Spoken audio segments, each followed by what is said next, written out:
A small group of scientists are seen wandering in the Arctic region while trying to find a missing aircraft that is presumably frozen there. Once they find the aircraft, they cut through it, and inside they find a shield encased in ice.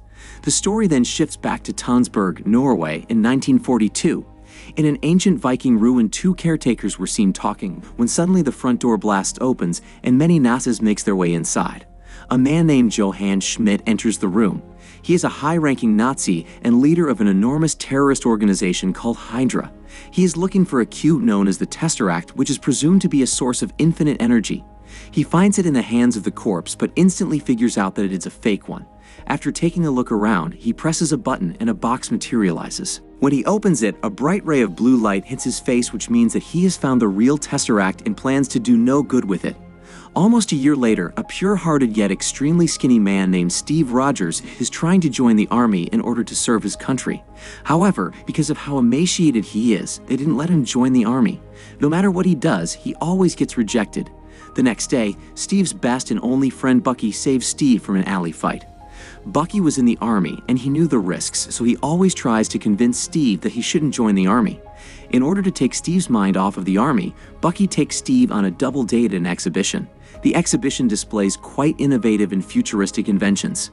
A man named Howard Stark is there, and he presents his latest invention, which is a flying car. Steve sees an army recruitment poster and ditches his double date with Bucky and the girls. Bucky catches up with him and reminds Steve to stop enlisting in the army because he will get rejected again.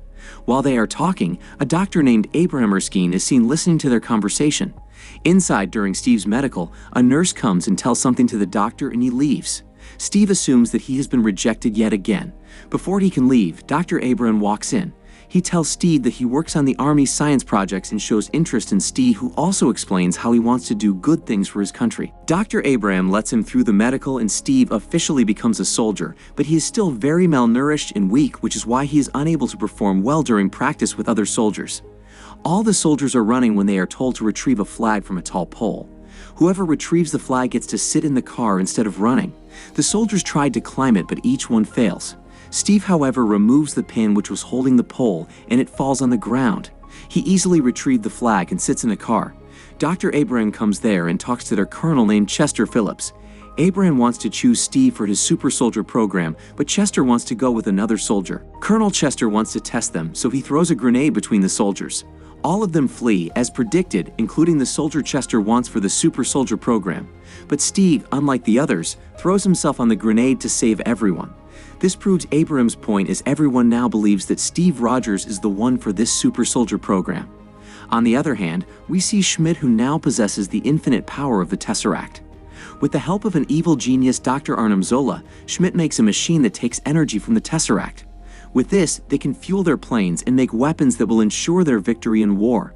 Peggy then takes Steve to the place where Dr. Abraham is working alongside Howard Stark on the super soldier program. They injected Steve with the super soldier serum and put him inside a chamber made by Howard. The chamber shines Vita rays on Steve, and they speed up the serum's effects while making them work correctly. Once it is done, they open the chamber as the weak and bony Steve now emerges completely jacked. Before they can check on Steve, a Nazi working for Hydra causes an explosion and runs away with the last remaining serum. Before fleeing, the man shoots and ends the life of Dr. Abraham. Steve, who can run faster than a car now, catches the man, but the serum falls and breaks. He tries to question the man, but he poisons himself and says "Hail Hydra" before dying. Meanwhile, Schmidt has built several weapons that can literally obliterate a man into thin air. He kills several of Hitler's men because he wants to be the leader of the Nazi. Back in the military, Peggy tells Steve that Dr. Abraham is gone, and it will be years before they can make more of that serum. Howard tells Colonel Chester that he also doesn't know how to make the serum, meaning that Steve Rogers is the first and last super soldier. Colonel Chester meets Steve and tells him that he has made it to the news and has become a little famous when he ran on the streets and caught the Nazi man. He tells Steve what he needs to do if he truly wants to do something good for the country. We then see Steve raising money by participating in a play and given the name Captain America. He has to appeal to the public to buy war bonds so that they have enough money to buy guns and other weapons. Steve, however, doesn't enjoy doing any of it. He is then sent to do the same thing in front of a battalion who starts laughing at him. Steve wanted to be a soldier and never wanted this humiliation, so he walks away. Afterwards, Steve is seen sitting when Peggy approaches him and informs him that his best friend, Bucky, was in a battalion that was sent to attack some Hydra agents. Instead, all of them got killed and the ones who survived got captured by Hydra. Steve meets with Colonel Chester and informed him that he wants to go there to rescue Bucky, but Chester denies it, claiming that they can't lose more soldiers. But Steve decides to go alone because of Bucky. With the help of Peggy, he jumps off the plane and finds a secret Hydra facility where he sees many weapons powered by the Tesseract. He makes his way inside the facility where he frees all of the captive soldiers. He then tells them to leave while he runs inside. Schmidt watches Steve and quickly realizes that he must be sent by Abraham. He activates several explosive charges that will level the base. Steve then finds Bucky in a lab and gets shocked to see him jacked. While running outside with Bucky, they came face to face with Schmidt. He reveals that his face is nothing but a mask as he removes it and reveals a horrendous red face. Apparently, he has worked with Abraham and took the super soldier serum before it was ready.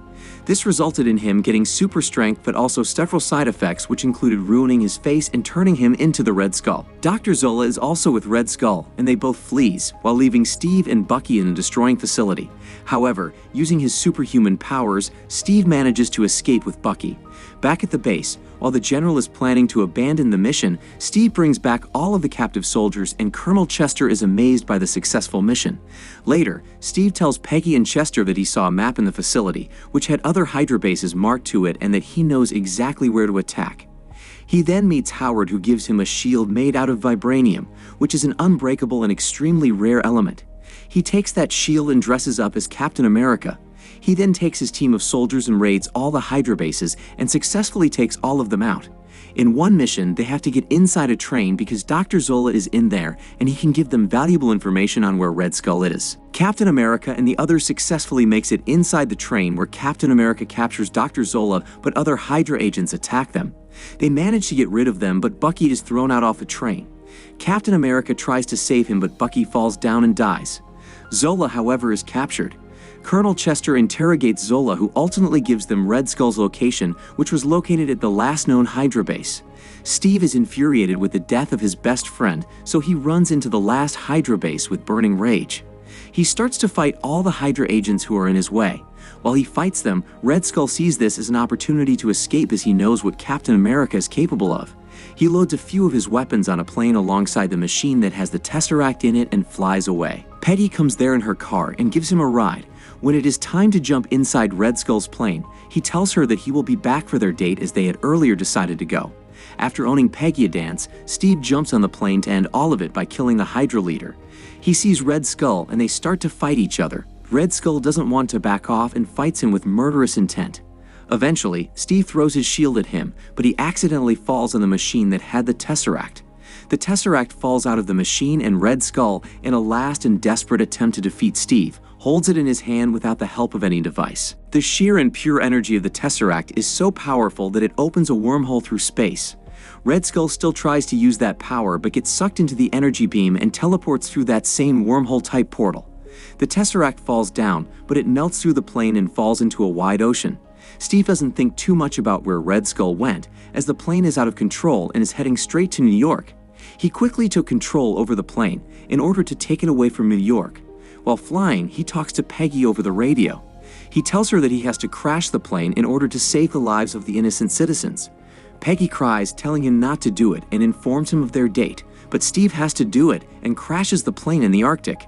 We later sees that Howard had found the Tesseract again in the ocean and that Germany lost and World War II ended. In the present, Captain America wakes up in a hospital that is made to look like it is from his times, but he feels like everything is fake. He runs out of there and ends up in the New York Times Square, where he sees that the world has completely developed. S.H.I.E.L.D. director Nick Fury comes there and informs him that he was stuck in the ice for 70 years. Nick Fury explains that they wanted to slowly tell him the truth, which is why they set up the hospital like that. Steve also realizes that everyone he knows is now dead. In a post-credit scene, Fury comes to Steve, telling him that he just came up with a new mission for him, and that he is the first Avenger. Subscribe to see more videos like this, turn on notifications, and leave a like to help the channel out. Thank you for watching.